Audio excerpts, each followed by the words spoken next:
વાત અમદાવાદની જ્યાં શેલામાં ફ્લેટમાં આગ લાગી હોવાની ઘટના બની આગ કાબૂમાં આવી ગઈ છે। સ્કાય સિટીમાં ત્રીજા માળે સી વિંગમાં આગ લાગી હતી।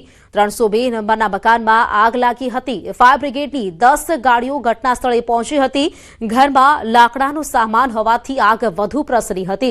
જો કે આગ લાગવાનું કારણ હજુ અકબંધ છે। સ્થાનિકોના મતે શોર્ટ સર્કિટના કારણે આગ લાગી હોઈ શકે છે। આગ લાગતા જ ધુમાડાના કારણે ઉપરના માળ સુધી ધુમાડો પહોંચી ગયો હતો, જેના કારણે રહીશોને નીચે ઉતારવા પણ મુશ્કેલ બન્યા હતા। જે બાદ ફાયરની ટીમે ત્રીજા માળથી લઈને 18મા માળ સુધીના રહીશોને 18મા માળે ધાબા પર લઈ જવાયા હતા અને આગ બુઝાતા અંદાજે 50થી વધુ લોકોને સુરક્ષિત રીતે નીચે ઉતારી દેવાયા હતા। આ બનાવમાં 302 નંબરના મકાન સહિત આસપાસના 2 મકાનમાં થોડું નુકસાન પહોંચ્યું છે। ત્રીજા માળે કોઈ જગ્યાએ આગ લાગી હતી, એટલે અમે બધા તો ઉપરના માળે હતા, એટલે ધુમાડો પણ એટલો બધો હતો કે અમે નીચે ના આવી શક્યા, એટલે અમે ફટાફટ પછી ત્યાંથી 18મા માળે જતા રહ્યા। 18મા માળે ટેરેસ છે, તો અમે ત્યાં બધા ટેરેસમાં અમારી પાસે 4-5 વડીલો બી હતા જે 80 વર્ષ ઉપરના હતા, તો એ બધાને લઈને અમે લોકો ઉપર જતા રહ્યા। અમે જેવા ઉપર જતા હતા એવો ધુઓ વધતો જતો હતો અને ટેરેસનો દરવાજો બંધ હતો, તો અમે કોઈ એક 1804ના ઘરમાં અંદર બેસી ગયા હતા, સેફ હતા બાલ્કનીમાં। તો બસ પછી ફાયર બ્રિગેડ આ ભાઈ આવ્યા અને એમને અમે નીચે લાવ્યો। ફ્લેટ અંદર આખું બધું જે મટીરિયલ હતું એ બધું કન્જેસ્ટેડ મટીરિયલ હતું અને સળગી શકે એવું મટીરિયલથી આખી દિવાલોની બધી મઢેલી હતી, જેના કારણે આગ એકદમ ફેલાઈ ગઈ। આપણે તાત્કાલિક 5 વાહનો પહેલાં મોકલેલા હતા, હાઇડ્રોલિક પ્લેટફોર્મ મોકલેલી અને જે માણસો અંદર હતા ફસાયેલા એમને પહેલાં આપણે ઉપર અગાસી ઉપર લઈ ગયેલા અને અગાસી ઉપરથી લઈ અને પછી એમને શાંતિથી નીચે ઉતારેલા।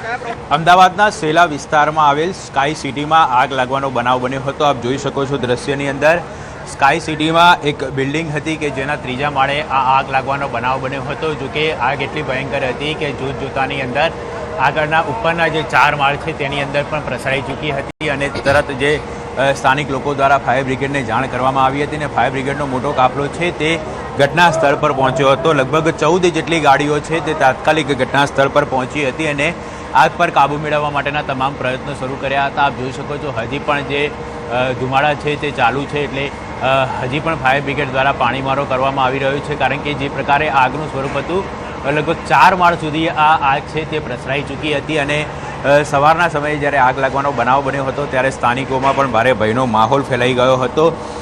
ફાયર બ્રિગેડ અને પોલીસ તાત્કાલિક ઘટના સ્થળ પર પહોંચી અને કોઈપણ પ્રકારની જાનહાનિ ન થાય તેની તકેદારીને ધ્યાનમાં રાખીને જે કામગીરી છે તે શરૂ કરવામાં આવી હતી। કેમેરામેન ખેંગા રાઠોડ સાથે ઋત્વિજ સોની, ન્યૂઝ 18 ગુજરાતી, અમદાવાદ।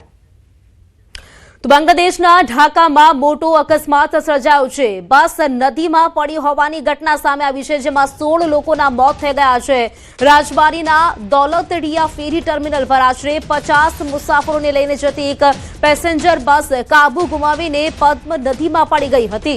આ પુલથી અડધા લટકતા મુસાફરો એક પછી એક નદીમાં પડવા લાગ્યા હતા।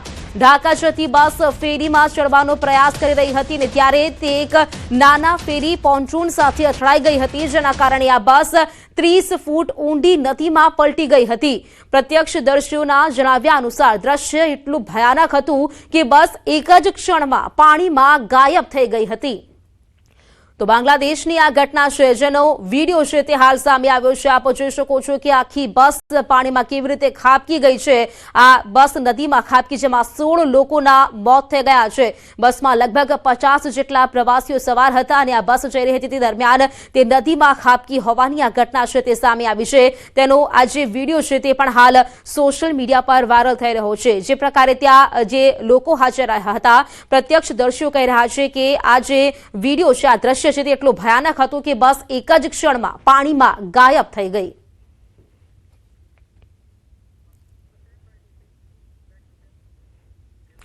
વલસાડ જિલ્લાના ઉમરગામ તાલુકાના સંજાણમાં જોરદાર મારામારીનો વિડીયો વાયરલ થઈ રહ્યો છે।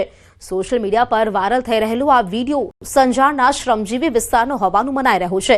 આ વિડીયોમાં દેખાતા દ્રશ્યો મુજબ શેરીમાં જ બે જૂથો આમને સામને આવી ગયા. એકબીજા પર છૂટા હાથની મારામારી સાથે ધોકાવાળી પણ કરી હતી. બંને પક્ષો એકબીજા પર જોરદાર મારામારી પર ઉતરી આવતા વિસ્તારમાં દોડધામ મચી ગઈ હતી. આ બબાલમાં પુરુષો, યુવકો અને મહિલાઓ પણ સામેલ હોવાનું દ્રશ્યોમાં દેખાઈ રહ્યું છે. સંજાણનો આ શ્રમજીવી વિસ્તાર અગાઉ પણ અનેક વખત વિવાદમાં આવી ચૂક્યો છે. આથી આ વિસ્તારમાં અસામાજિક તત્વોમાં જાણે ખાખીનો ખોફ જ ન હોય તેવા દ્રશ્યો સર્જાયા હતા. હજુ સુધી આ મામલે કોઈ પોલીસ ફરિયાદ દાખલ થઈ નથી. હજુ સુધી મારામારીનું કારણ પણ જાણી શકાયું નથી. ન્યૂઝ 18 ગુજરાતી આ વિડીયોની પુષ્ટિ નથી કરતું.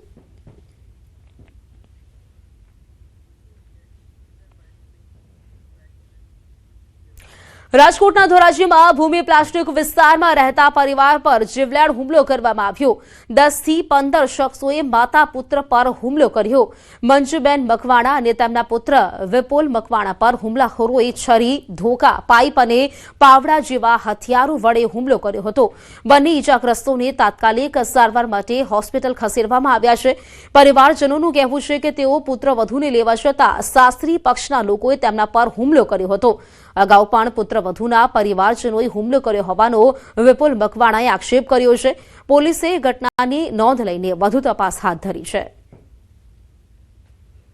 તમે અહીંયા આવીને મારી બેનને તેડી જાઓ. હું ત્યાં તેડવા ગયો તો એને અંદાજે મારી મા માથે અને મારી માથે હુમલો કર્યો. મારી માને હાથ ભાંગી નાખ્યો છે અને મને છરી લઈને માર્યો તો મેં હાથ રોકી લીધો તો એને મને પાવડાના હાથા 2-3 જણા બીજા વાંહે જતા એને નામ નથી આવડતા પણ હું જોર તો વર્તી જાઉં. વાંહેથી 2-3 હાથા માર્યા પાવડાના અને પાઇપ લઈને મારી મમ્મીનો હાથ ભાંગી નાખ્યો.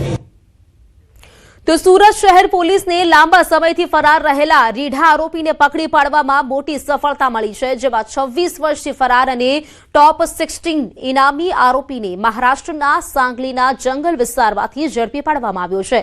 લીંબાદ પોલીસ સ્ટેશનમાં નોંધાયેલા લૂંટ અને દુષ્કર્મ સહિતના ગંભીર ગુનાઓમાં સંડોવાયેલો આરોપી લાંબા સમયથી પોલીસ પકડથી દૂર હતો.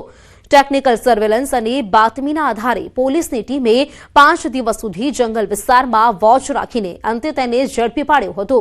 આરોપી વર્ષ 2003ના ગંભીર ગુનામાં સંડોવાયેલો હતો, જેમાં તેણે સહ આરોપીઓ સાથે મળીને પર્વત ગામની સીમમાં એક મકાનમાં ઘૂસીને પરિવારને જાનથી મારી નાખવાની ધમકી આપી હતી અને પીડિત પરિવારની એક યુવતી સાથે બળજબરીપૂર્વક દુષ્કર્મ આચર્યું હતું. હાલ પોલીસે તેની સામે કાયદેસરની કાર્યવાહી શરૂ કરી છે, જેને સુરત પોલીસ માટે મોટી સિદ્ધિ માનવામાં આવી રહી છે.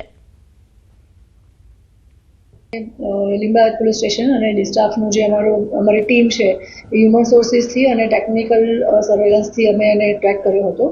હમણાં 6-1 મહિના પહેલાં જે મર્ડરના ગુનામાં 10 વર્ષની સજા કાપી અને એના ગામ પાછો ગયો હતો. અમારી પાસે જે કંઈ ઇન્ફોર્મેશન આવી અમે ટીમ રવાના કરી અને આ આરોપીને ઝડપી લીધેલો છે. તો સુરતમાં વિઝા અને વર્ક પરમિટના અપાવવાના બહાને છેતરપિંડી કરવાના કેસમાં પાલ પોલીસને મોટી સફળતા મળી છે. આરોપીને નોઈડાથી ઝડપી પાડવામાં આવ્યો. પોલીસ કમિશનર અને ઉચ્ચ અધિકારીઓના માર્ગદર્શન હેઠળ ખાસ ટીમ બનાવીને આરોપીની શોધખોળ હાથ ધરવામાં આવી હતી. આ તપાસ દરમિયાન ટેકનિકલ સોર્સિસની મદદથી આરોપીનો લોકેશન ટ્રેસ કરવામાં આવ્યું હતું, જે બાદ પોલીસની ટીમ નોઈડા પહોંચી અને આરોપીને ઝડપી કાયદેસરની કાર્યવાહી હાથ ધરી છે. અલગ અલગ જેનાથી વાત થતી હતી અને જે ઈમેલ આઈડી સાથે ઇન્ટરેક્શન થતું હતું એ બધું બંધ થઈ ગયેલું હતું. આ બાબતે ચાલુ વર્ષે પોલીસને ફરિયાદ મળતા તો એ આમાં ટેકનિકલ ઇન્વેસ્ટિગેશન કરીને દિલ્હી ખાતેથી આ વિઝા ફ્રોડ કરતા આરોપીઓની ગેંગનો પર્દાફાશ કર્યો છે અને એમાંથી એક આરોપીને દિલ્હી ખાતેથી પકડી પાડ્યો છે. સુરેન્દ્રનગરના ધાંગધ્રા હળવદ હાઈવે પરથી ઝડપાયો છે ગાંજો. કુડા ચોકડી પાસે ટેન્કરમાંથી 9 કિલો 810 ગ્રામ ગાંજો ઝડપાયો છે. હોટેલના ગ્રાઉન્ડમાં પાર્ક કરેલા ટેન્કરમાંથી આ ગાંજો મળી આવ્યો છે. પોલીસે ચાલક અને ક્લીનર શહાદત હુસૈન સૈયદ અને સુલેમાન શેખની ધરપકડ કરી છે. અન્ય રાજ્યમાંથી ટેન્કરમાં છુપાવીને વેચાણ અર્થે ગાંજો લાવવામાં આવ્યો હતો. તો પોલીસે 14.95 લાખનો મુદ્દામાલ કબજે કરી વધુ તપાસ હાથ ધરી છે.